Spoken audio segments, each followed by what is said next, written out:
முதல்ல இங்க சொல்ல வேண்டியது இந்த சுற்றுச்சூழல், இந்த கடம்பவனம் அப்படிங்கிற இந்த ரிசார்ட் இது அமைஞ்சிருக்கிற இடமே குழந்தைகளுக்கு ஒரு நல்ல ஒரு மனநிலையை தரும்.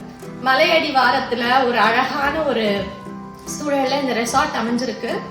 எங்களுக்கு கொடுக்கப்பட்ட உணவுகளும் பாத்தீங்கன்னா முதல் தரமா இருந்தது.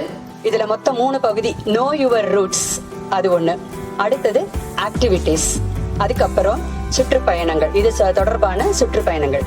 ஆனா இது சுற்றுலா பயணம் அப்படின்னு சொல்றதை விட நாங்க ஒரு இலக்கிய அறிவை வளர்த்துக்கிறதுக்கு வந்தோம் தான் சொல்லலாம். இங்க வந்து சந்தோஷமா யூஸ்ஃபுல்லா நம்ம எப்படி இருந்தோம், எப்படி வாழ்ந்தோம், நம்மளோட கலாச்சாரம் என்ன, அதையெல்லாம் நல்லா நம்ம இங்க கத்துக்கிட்டோம்.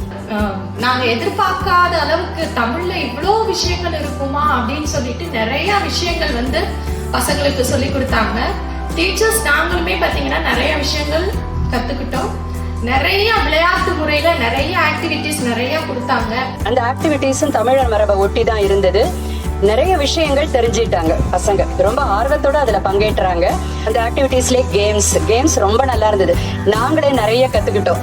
இந்த கேம்ஸ் வந்து பண்டைய விளையாட்டுகள் அது ஒரு பக்கம், அதுல இருந்து மாணவர்கள் நிறைய தெரிந்து கொண்டார்கள். எல்லாரும் வாட்ஸ்அப் ஃபேஸ்புக்னு உட்காந்துடுறாங்க.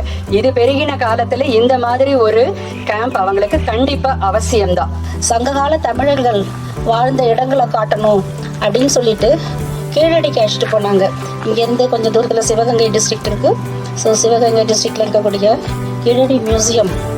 கீழடியில ஒவ்வொரு ஸ்டாலும் முடிஞ்ச உடனே அந்த மேடம் கொடுத்த விளக்கங்கள் அபாரம்.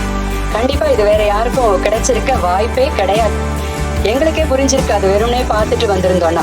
அந்த ஒவ்வொரு ஸ்டால்லையும் ஒவ்வொரு ஸ்டாலும் முடிச்சு வந்த உடனே அந்த அங்கலத்துல உட்காந்து அந்த முற்றத்துல உட்காந்து ரொம்ப அழகான அவங்களுடைய விளக்கம் மாணவர்களுக்கும் நல்லா இருந்தது, ஆசிரியர்களான எங்களுக்கும் நல்ல அறிவை கொடுத்தது. இந்த பிள்ளைங்க எல்லாம் பாத்தீங்கன்னா அந்த அளவுக்கு தமிழ்ல வந்து ஒரு ஆர்வம் இல்லாத ஒரு பிள்ளைங்களா தான் இப்ப இருக்கிற ஜெனரேஷன் பிள்ளைங்க வளர்ந்துட்டு வராங்க. அந்த பிள்ளைங்க எல்லாம் சென்னையிலேயே வளர்ந்த பிள்ளைங்க அப்படின்றதுனால நிறைய விஷயங்கள் வந்து அந்த பிள்ளைங்க எவ்வளவு மிஸ் பண்ணியிருக்காங்க நீங்க வந்ததுக்கு அப்புறம் தான் எனக்கு தெரிஞ்சது. ரொம்ப ஆர்வமா கத்துக்கிட்டாங்க. நிறைய மரங்கள், மலைப்பகுதிகள் அதெல்லாம் அவங்களுக்கு தெரியவே தெரியாது. ஸோ அந்த மாதிரி செய்திகள் நிறைய தெரிஞ்சுக்கிட்டாங்க. மூலிகைகள் பற்றியும் நிறைய அறிஞ்சுக்கிட்டாங்க.